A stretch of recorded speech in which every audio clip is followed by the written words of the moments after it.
They told you it was a tool, a medium of exchange, a way to store the value of your labor. They lied. What you hold in your pocket, what you see as digital numbers on a screen, is not wealth. It is a leash. And the length of that leash depends entirely on which class you were born into, and more importantly, which code you have been programmed to follow. The poor, the middle class, the rich. Three distinct species, not separated by biology, but by a psychological architecture designed to keep them exactly where they are. Most people believe the difference is merely a number, a zero added to a bank account. But the archive has uncovered something far more sinister. The difference isn't the amount of money, it is the frequency at which they vibrate with it.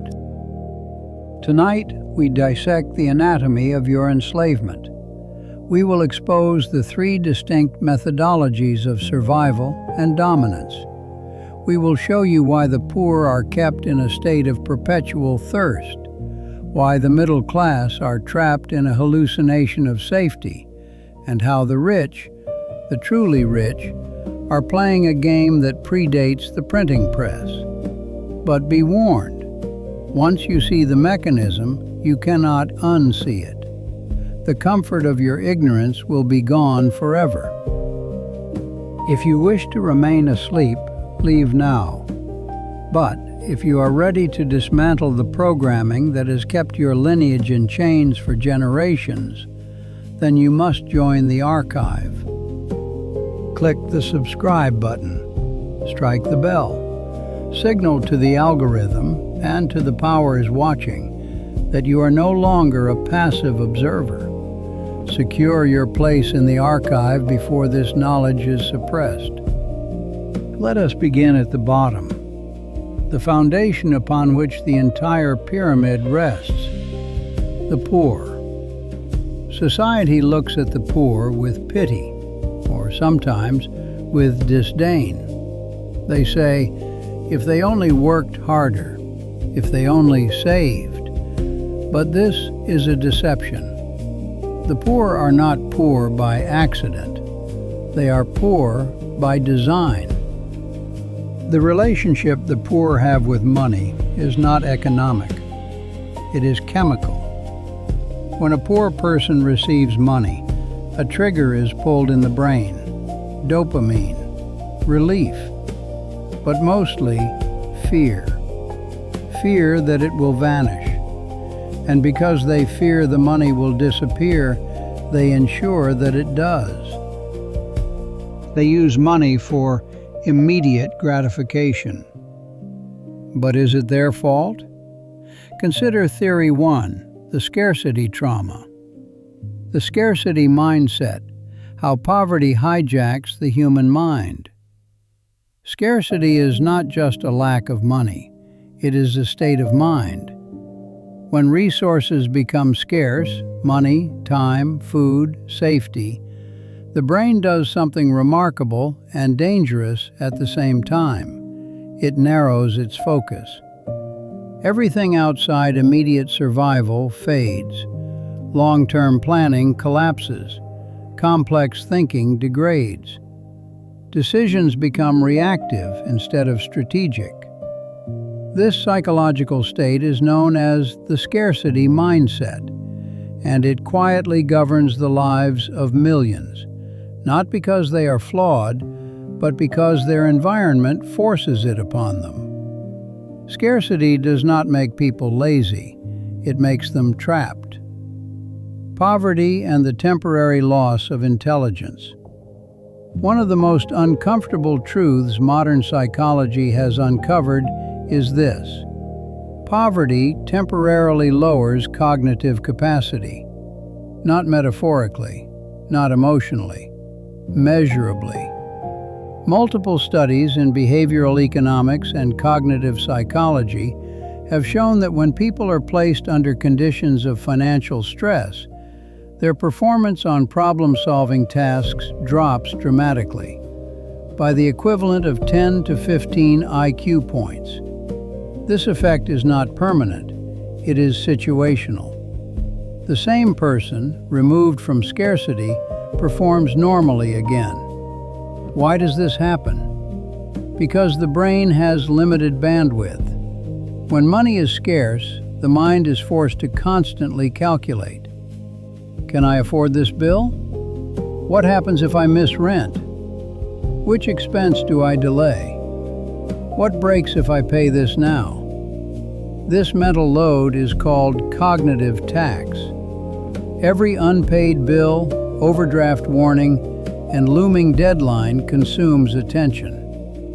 Scarcity monopolizes the brain's processing power, leaving less capacity for long-term planning, learning new skills, risk assessment, self-control. This is why people in poverty often appear to make bad decisions. They are not irrational, they are overloaded. The tunnel vision of survival. Scarcity creates tunneling.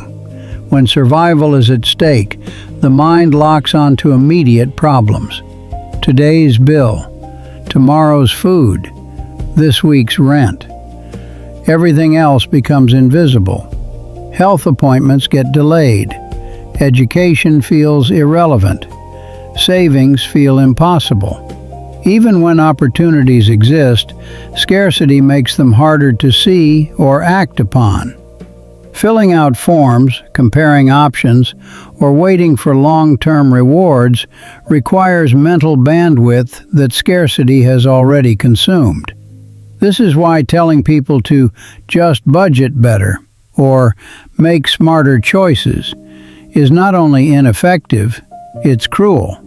You are asking a drowning person to calculate swimming technique while their lungs are on fire. Being poor is expensive. The Boots Theory. In 1993, author Terry Pratchett articulated a simple idea that perfectly captures structural inequality. The Boots Theory of socioeconomic unfairness.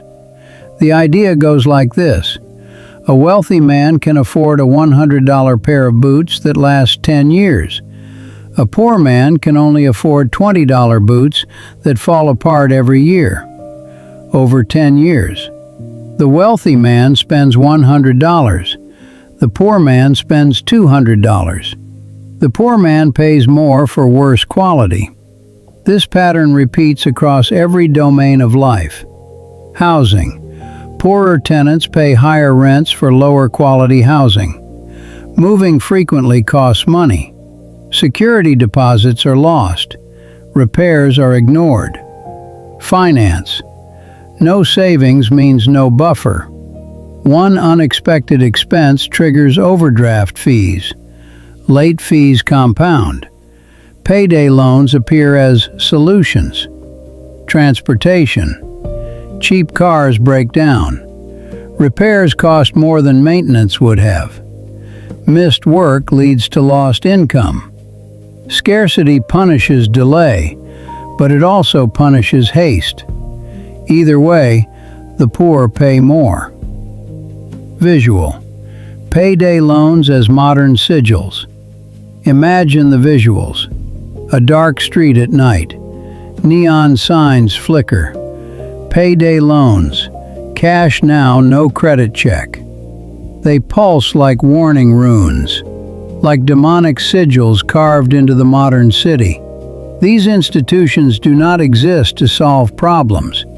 They exist to extract desperation. Annual interest rates climb into the triple digits. Repayment structures ensure rollover.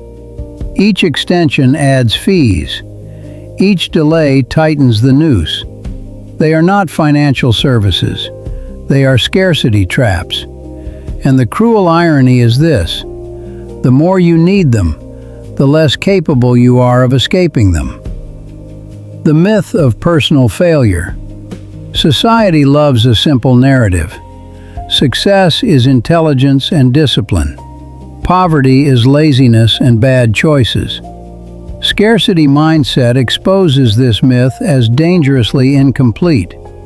People in scarcity often work harder, juggle more responsibilities, endure more stress, yet their outcomes remain worse. Why? Because systems are designed to extract value from those with the least leverage. Fees are invisible to those who can avoid them. Interest is irrelevant to those who don't need loans. Delays are minor inconveniences for those with savings. Scarcity doesn't just reflect inequality, it amplifies it. Historical control. Why revolt requires surplus? Revolutions are not born from absolute poverty. They are born when people have just enough security to think. The French Revolution followed food stability and rising expectations. Labor movements emerged after workers secured basic wages. Civil rights movements flourished when survival was not the only concern. Scarcity suppresses imagination. Surplus enables resistance. This is why systems that benefit from inequality often allow just enough relief to prevent collapse, but never enough to allow escape. The psychological prison. Scarcity mindset becomes self-reinforcing. Stress impairs decisions. Impaired decisions worsen outcomes. Worse outcomes deepen scarcity. Over time, people internalize the narrative. I'm bad with money. I always mess things up. This is just how life is. This is not learned helplessness. It is conditioned survival. When every mistake carries catastrophic consequences, risk-taking feels suicidal. And yet, without risk, upward mobility stalls. The cage is invisible, but reinforced daily. Breaking scarcity requires structural change. You cannot mindset your way out of structural scarcity. Education helps, but only when mental bandwidth exists. Discipline matters, but only when mistakes aren't fatal. Hard work pays, but only when systems don't extract the gains. Real solutions reduce cognitive load. Stable housing, predictable income, access to low-interest credit, removal of punitive fees. When scarcity is reduced, intelligence reemerges, planning returns, creativity unlocks. People do not rise because they become smarter. They rise because their minds are finally free to think. The system is rigged to extract every ounce of energy from the bottom. The poor trade their life force, their time, for money, and then immediately trade that money for survival. The cycle is a closed loop, a serpent eating its own tail. But there is a darker theory. Theory 2, the energy harvest. Some esoteric texts suggest that poverty is a necessary energetic frequency, that the suffering, the stress, the panic of not having enough feeds something, that the global economy is not a system of trade, but a sacrificial altar. Pause for a moment. Look at your own life. Look at the people around you. Do you believe the poor are trapped by their own habits or by a system designed to keep them desperate? Type trap or habit in the comments below. Let the record show where you stand. If the poor are the battery, the middle class are the gears. They are the most tragic figure in this play. Why? Because they believe they are free. The poor use money to survive. The middle class use money to maintain an illusion. They buy liabilities and call them assets. A house they don't own, the bank does. a car that loses value the moment the engine starts, a degree that costs a fortune but promises only servitude. The middle class operates on a single fatal emotion: comfort. They are terrified of the poverty below them, so they cling to the standard path: go to school, get a job, save, retire, die. Let's discuss the greatest lie ever told to the middle class: savings. The destruction of the saver. Inflation as theft by stealth. Every society teaches its people a simple rule: save your money, be responsible, delay gratification. For generations, this was not just moral advice, it was survival wisdom. Saving meant security. Saving meant dignity. Saving meant the future could be planned. And then, quietly, that rule was broken. Not with violence, not with laws announced in the streets, but with math, policy, and time. This is the story of how the saver was destroyed, not by failure, but by design. Inflation, not an accident, not a natural disaster. Inflation is often described as an unfortunate side effect of progress, a necessary inconvenience, a complex economic force no ordinary person can understand. This framing is deliberate, because inflation is not merely rising prices. It is the slow, continuous dilution of stored human labor. Every dollar saved represents hours of life already spent.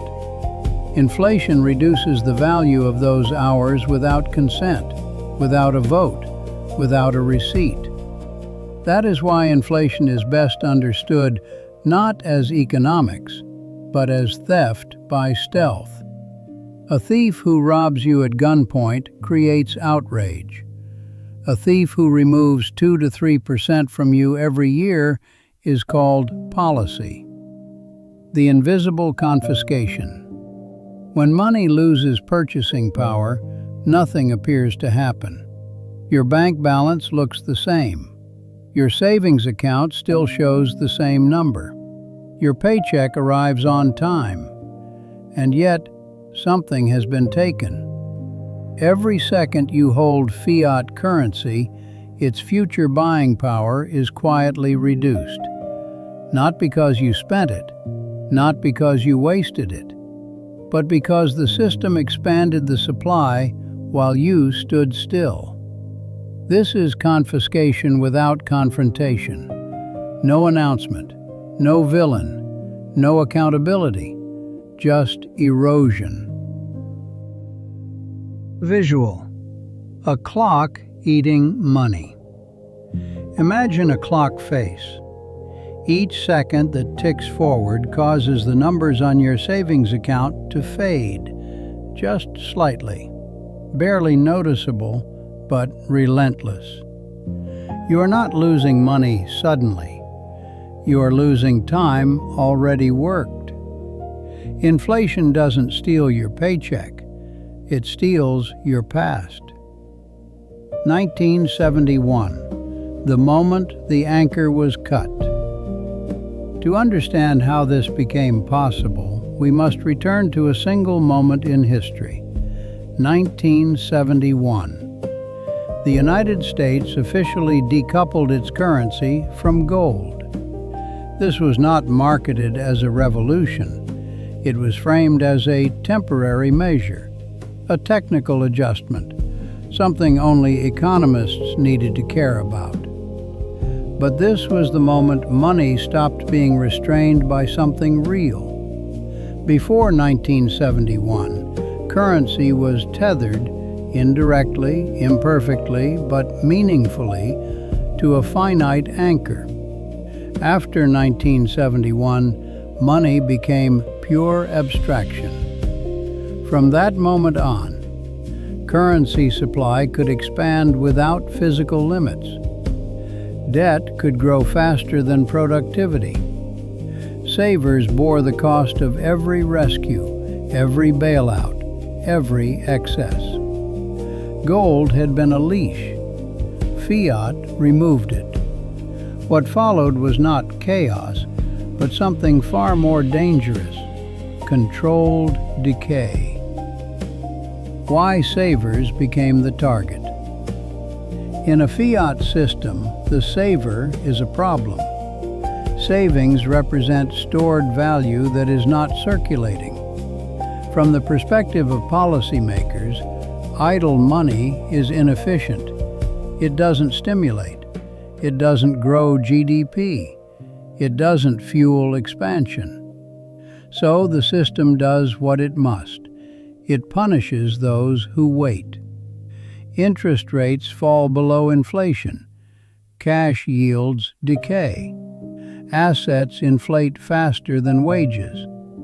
The message becomes clear: save and you lose. Spend, invest, or speculate, or fall behind. This is not accidental. It is structural. The middle class, slowly liquidated. The poor live paycheck to paycheck. They feel inflation immediately. The wealthy own assets. Inflation inflates their balance sheets. The middle class holds currency and promises: savings accounts, retirement funds, bonds, salaries tied to lagging wage growth. This makes them the perfect buffer. Inflation does not crush the middle class overnight. It liquidates them gradually. Each year, housing moves further out of reach. Education costs accelerate. Healthcare absorbs more income. Retirement becomes a moving target. They work harder, save more diligently, and yet feel poorer, because they are.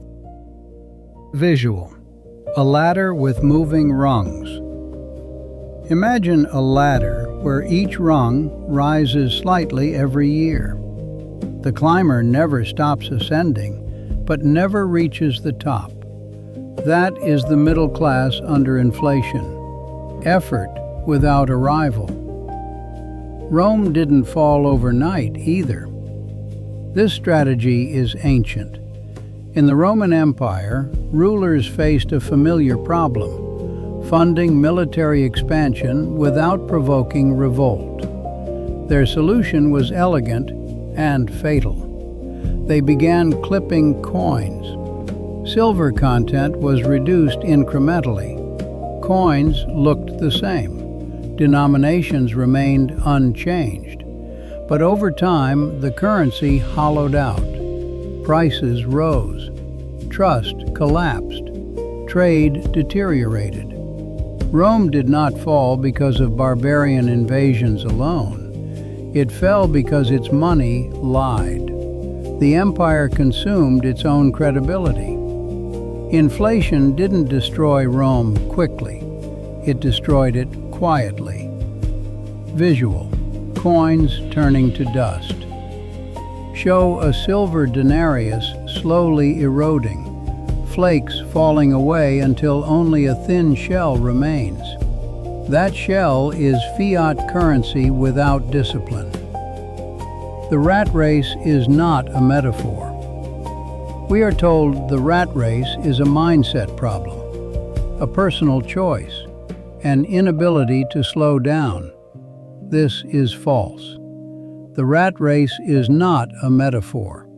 It is a literal labyrinth, designed, engineered, optimized. Its walls are inflation that forces constant motion, debt structures that penalize stopping, asset inflation that outruns wages. Standing still is not neutral. Standing still is losing.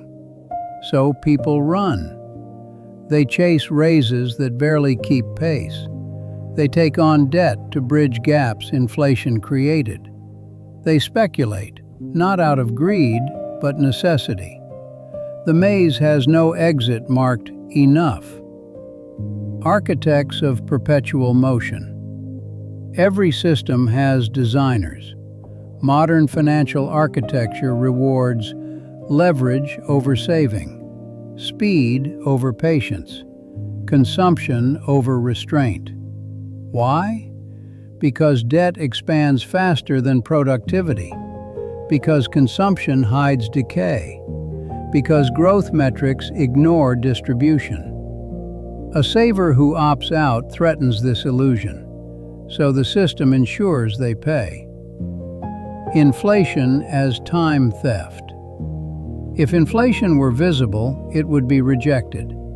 Imagine an employer saying, "We'll reduce your wages by 2% every year, but slowly so you don't panic." There would be riots. Instead, inflation achieves the same outcome invisibly. It reduces future purchasing power without touching present numbers. It steals from those who planned ahead and rewards those closest to new money creation. This is why inflation always benefits governments, large financial institutions, asset holders, and punishes savers, wage earners, fixed income retirees. Why this system persists. Inflation survives because it spreads pain thinly. No single year feels catastrophic. No single policy looks criminal. No individual is blamed. It erodes trust without triggering revolt, until it's too late. Rome didn't revolt against coin clipping. They adapted, until adaptation failed. The psychological toll. The destruction of the saver doesn't just affect money, it corrodes character. When saving is punished, patience feels foolish, discipline feels unrewarded, planning feels pointless. Short-term thinking spreads, not because people are irresponsible, but because the system made responsibility unviable. Why sacrifice today for a future that keeps shrinking? Inflation is not just rising prices. It is a moral event. It decides who pays for excess, who absorbs mistakes, who is allowed to wait. The destruction of the saver marks a civilizational shift, from stability to acceleration, from patience to desperation. And until this theft by stealth is named for what it is, the rat race will continue, not because people are greedy, but because stopping has been made impossible. The walls of the labyrinth are high, and the path is narrowing. If you are feeling the pressure, if you sense that the safe path is leading to a cliff, you are waking up. Don't let yourself fall back asleep. Subscribe now. Turn on notifications.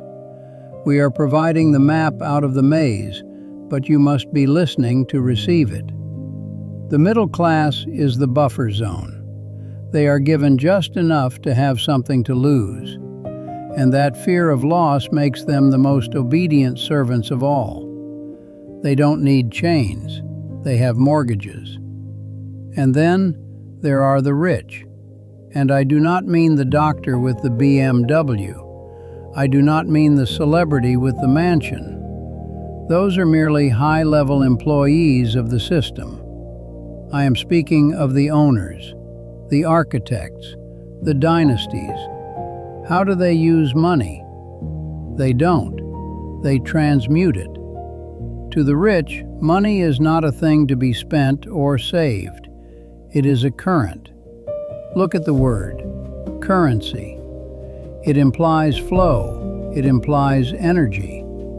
The poor sell time for money. The middle class trade money for stuff. The rich trade money for time and control. They understand the secret of leverage. They use other people's money, OPM, and other people's time, OPT. They do not work for money. They force money to work for them. It is a form of necromancy, animating the inanimate to serve their will. The Rule Book of the Elite: How Wealth Actually Compounds. The greatest illusion in modern society is not that everyone is equal. It is that everyone is playing the same game. They are not. Most people are taught to earn money. A smaller group is taught to accumulate assets. An even smaller group designs the rules that govern both. This is not corruption in the cartoon sense. It is not bags of cash exchanged in dark rooms. It is something far more durable. It is mechanism. Two kinds of debt. The first gate. Debt is the first filter separating classes. The public is taught one simple lesson: debt is dangerous. This is true for them. The wealthy learn a more precise distinction: bad debt versus good debt. Bad debt. Bad debt consumes income. Credit cards, consumer loans, car loans that depreciate, payday loans. Bad debt demands repayment from future labor. It does not produce cash flow. It tightens the rat race. This is the debt most people know. Good debt. Good debt is different. Good debt is backed by assets, is serviced by cash flow, is often tax-advantaged, inflates away over time. Mortgages on income-producing property, leverage used to acquire businesses, loans secured against appreciating assets. This debt does not require personal labor to repay. It recruits other people's time. To the elite, debt is not a burden. It is a tool. Visual. Two ledgers. Split screen. On one side, a household budget bleeding red. On the other, a balance sheet growing through leverage. Same word, different reality. Why the wealthy love inflation. Inflation terrifies savers. It excites asset holders. Why? Because inflation destroys fixed obligations. When you borrow money at a fixed rate and repay it with devalued currency, you are paying back less in real terms than you borrowed. Inflation punishes cash, rewards leverage, transfers wealth from labor to assets. The wealthy understand this intuitively. They don't ask, "How do I avoid debt?" They ask, "How do I place debt on someone else's balance sheet?" Income is a trap. Assets are the escape. Most people believe wealth comes from earning more. This belief keeps them busy forever. The elite think differently. They distinguish between income generation, asset accumulation. Income generation. Income is taxed immediately. Income stops when you stop working. Income depends on time. Even high income is fragile. Doctors, lawyers, executives, many earn enormous sums, but remain trapped in dependency on their own output. Miss a year, and the machine stops. Asset accumulation. Assets behave differently. Assets produce income without direct labor, appreciate independently of effort, can be borrowed against, can be transferred, shielded, and deferred. The elite do not chase income. They use income only to acquire assets. Once assets exist, income becomes optional. Visual. The shift show. A person climbing a ladder labeled salary. Then show another person stepping onto an escalator labeled assets. One requires constant effort. The other compounds automatically. How zero taxes are paid. legally. One of the most misunderstood realities of wealth is taxation. The wealthy are not cheating the system. They are using it exactly as written. Corporations and trusts. Corporations are not just business entities. They are legal shields.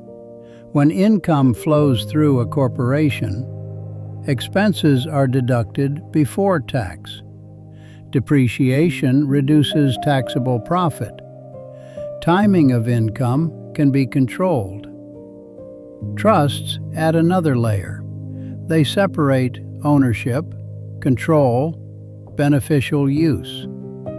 This allows income to be distributed strategically, deferred across years, allocated to lower tax entities. None of this is illegal. It is taught openly to those with access. Why the rules look this way? Tax codes are not written to punish capital. They are written to attract it. Governments compete for investment, liquidity, institutional money. Capital is mobile. Labor is not. So the burden shifts downward. This is not a moral judgment. It is structural logic. Visual, a funnel. Money enters at the top as capital. It exits the bottom as wages. Taxes concentrate at the narrowest point. The Cantillon effect. The first receivers win. To understand modern inequality, one concept matters more than almost any other: the Cantillon effect. When new money is created, it does not enter the economy evenly. It enters somewhere specific, those closest to the source. Governments, banks, financial institutions, asset managers. They receive new money before prices rise. They buy assets at yesterday's prices. By the time money reaches workers and consumers, prices have already adjusted. This is not theory. It is mechanical reality. Visual. Ripples from a stone. A stone drops into water. Those closest to the splash are lifted first. Those further away feel only turbulence. Central banks as modern temples. Throughout history, control of money has been sacred. Ancient temples functioned as storehouses, lenders, record keepers. They were trusted not because they were benevolent, but because they were central. Modern central banks occupy the same psychological role. The architecture reflects it. Massive columns, imposing facades, silence and authority. Money creation is no longer mystical, but it remains distant, technical, and inaccessible. This distance preserves power. Visual. Ancient temple, Federal Reserve. Crossfade from stone columns to marble halls, from clay tablets to digital ledgers. Same function, new interface. The City of London, the forgotten engine. Most people focus on Wall Street. Few understand the City of London, a financial district with unique legal status, centuries of accumulated privilege, and disproportionate influence over global capital flows. Its power lies not in armies, but in legal frameworks, financial instruments, jurisdictional arbitrage. Money doesn't need flags. It needs favorable rules. And those rules were written long ago, then quietly updated. Why the system feels rigged? Because it is optimized. Optimized for those who borrow large sums cheaply, those who own appreciating assets, those who can wait. Punitive for those paid in wages, those holding cash, those forced to spend immediately. The system does not hate the poor. It simply does not see them as relevant. The ladder that was removed. Previous generations could save cash, buy assets, outpace inflation. That ladder has been pulled up. Today, asset prices outrun wages. Savings decay. Entry costs compound. This is not coincidence. It is what happens when asset inflation becomes policy. Visual. A moat around assets. Homes, businesses, land surrounded by rising prices. Those inside grow richer without effort. Those outside run faster and fall behind. Why this knowledge is rare. None of this is hidden, but it is fragmented. Each piece is taught separately. Finance in business school, tax in accounting, law in elite institutions. Very few are shown the whole machine. Understanding the system is not forbidden. It is simply unnecessary for most. The elite don't work harder, they work differently. This is the final illusion. Wealth at scale does not come from effort. It comes from position, structure, timing. The elite do not outwork everyone else. They own the mechanisms that turn time, inflation, and leverage into allies. This is not a call to resentment. It is a call to clarity. You cannot win a game you do not understand. You cannot escape a maze you cannot see. The mechanisms of the elite are not supernatural. They are procedural. And once seen clearly, they can no longer be unseen. But here is the forbidden knowledge. The rich know that money is a fiction. They know it is paper, digits, faith. They trade the fiction for the real. They buy land. They buy gold. They buy businesses. They buy the minds of the masses through media. They trade the illusion for the tangible. While you hoard paper, they hoard the world. Ask yourself, are you building a pipeline or are you hauling buckets? The difference is not luck, it is knowledge. If you are ready to stop hauling buckets, type pipeline in the comments. Let the algorithm know you are shifting your mindset. We have observed the 3 tiers, but a question remains. A question that haunts the archives of history. Is this system the result of accidental evolution? Is it merely human nature playing out? Or is it orchestrated? Theory A, the chaos theory. The economy is a wild beast. No one controls it. The rich are just better surfers on the waves of chaos. The disparity is natural. A Darwinian result of IQ and grit. Theory B, the control theory. The game is rigged. The educational system was designed by industrialists to create factory workers, not thinkers. The tax code was written to punish labor and reward capital. Recessions are not accidents. They are harvests. Times when the elite buy up the assets of the poor for pennies on the dollar. Look at the data. Every crisis results in the consolidation of wealth. Coincidence or construction? The Great Reset, central banking, and feudalism 2.0. When money becomes permission. Every era believes its systems are permanent. Every era is wrong. Feudalism once appeared eternal. So did divine monarchy. So did the gold standard. Each collapsed not because people voted them out, but because the logic underneath them changed. Today, we stand inside another transition. It is not announced with banners. It does not require tanks or coups. It advances through policy papers, white papers, pilot programs, and software updates. This transition is often discussed under a loose umbrella term, the Great Reset.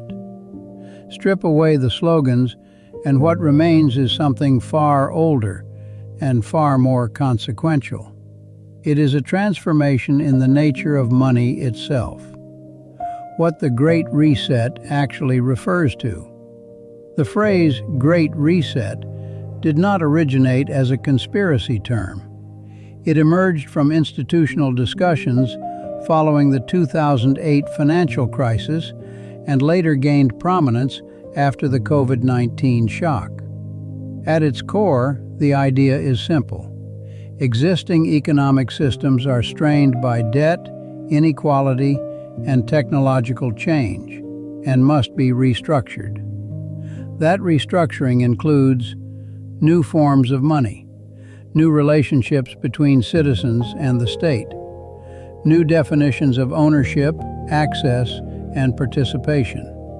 Whether one views this as necessary reform or dangerous consolidation depends on a single question. Who controls the reset, and on whose behalf? A brief history of central banking. To understand where we are going, we must understand where money centralized, before central banks. For most of history, money emerged from commodities: grain, silver, gold. Trust came from physical scarcity. Banks initially arose not as rulers, but as custodians. Temples in Mesopotamia stored grain. Goldsmiths in medieval Europe guarded metals. Receipts became transferable. Paper became money by proxy. The birth of central banking. Central banks arose to solve one recurring problem. Governments needed to spend more than they could tax. Central banks provided war financing, liquidity backstops, currency standardization. In exchange, they gained monopoly control over issuance, influence over interest rates, power to define legal tender. The Bank of England, 1694, became a prototype. Others followed. Money stopped being purely a market phenomenon and became a policy instrument. Quotes that shaped monetary skepticism. Throughout history, thinkers warned that control over money equals control over society. James Madison, often paraphrased, with wording debated across sources, warned of the dangers of concentrated financial power, arguing that control over currency could become a threat equal to standing armies. Thomas Jefferson expressed deep skepticism toward banking institutions, writing in letters that private banks could become more dangerous than foreign enemies if allowed to control issuance and credit. Even earlier, Roman historian Tacitus noted that financial manipulation often preceded political decay. The exact wording of these quotes is debated, but the pattern is not. Across centuries, the same concern appears. When money becomes abstract, centralized, and politically managed, liberty becomes conditional. From currency to credit system. Modern money is no longer a thing. It is a ledger entry, a liability, a promise backed by authority. After the abandonment of the gold standard in the 20th century, currency became fully fiat, valuable because the state declares it so and demands it for taxes. This shift allowed rapid credit expansion, crisis intervention, counter-cyclical policy. It also required trust in institutions, acceptance of permanent inflation, dependence on intermediaries. Money became less like property and more like access. The arrival of CBDCs. Central bank digital currencies, CBDCs, represent the next step in this evolution. A CBDC is not cryptocurrency in the decentralized sense. It is issued by a central bank, fully programmable, directly linked to identity, enforced through code, not just law. Unlike cash, a CBDC can expire, be restricted by category, be geo-fenced, be frozen instantly. This is not speculative. These capabilities are openly discussed in policy design documents. Visual, from coin to code. Imagine a progression. A silver coin in the hand, a paper note in a wallet, a bank balance on a screen, a programmable token governed by rules. Each step removes friction. Each step removes autonomy. Money as permission voucher. Cash is bearer money. If you hold it, you can use it without approval. CBDCs redefine money as conditional. Spending becomes permissioned, observable, reversible. This changes the definition of money from a medium of exchange to a voucher contingent on compliance. This does not require authoritarian intent to be dangerous. Systems designed for efficiency are often repurposed for control. Feudalism 2.0, a structural parallel. Feudalism was not just about kings and peasants. It was about asset ownership, access rights, permanent dependency. Peasants did not own land. They had permission to work it. Modern feudalism does not require castles. It requires asset inflation beyond wages, permanent renters, centralized monetary control. In Feudalism 2.0, you don't own land, you lease housing. You don't own capital, you access platforms. You don't hold money, you are granted spending rights. Status is no longer inherited by blood, but by proximity to assets and institutions. The role of debt in neo-feudal structures. Debt replaces chains. When? Housing requires lifetime mortgages. Education requires decades of repayment. Inflation erodes savings. People become structurally dependent. They are not owned. They are obligated. This is softer than feudalism and more effective. Why centralization is always justified as stability. Every expansion of monetary control is justified the same way: to prevent crisis, to stabilize markets, to protect the public. Sometimes this is true, but stability for systems often comes at the cost of optionality for individuals. The more centralized money becomes, the less room there is for dissent, exit, privacy. Feudalism did not fail because it was inefficient. It failed because it was brittle. The Great Reset as a structural reset. Viewed neutrally, the Great Reset reflects real pressures: unsustainable debt, aging populations, technological displacement.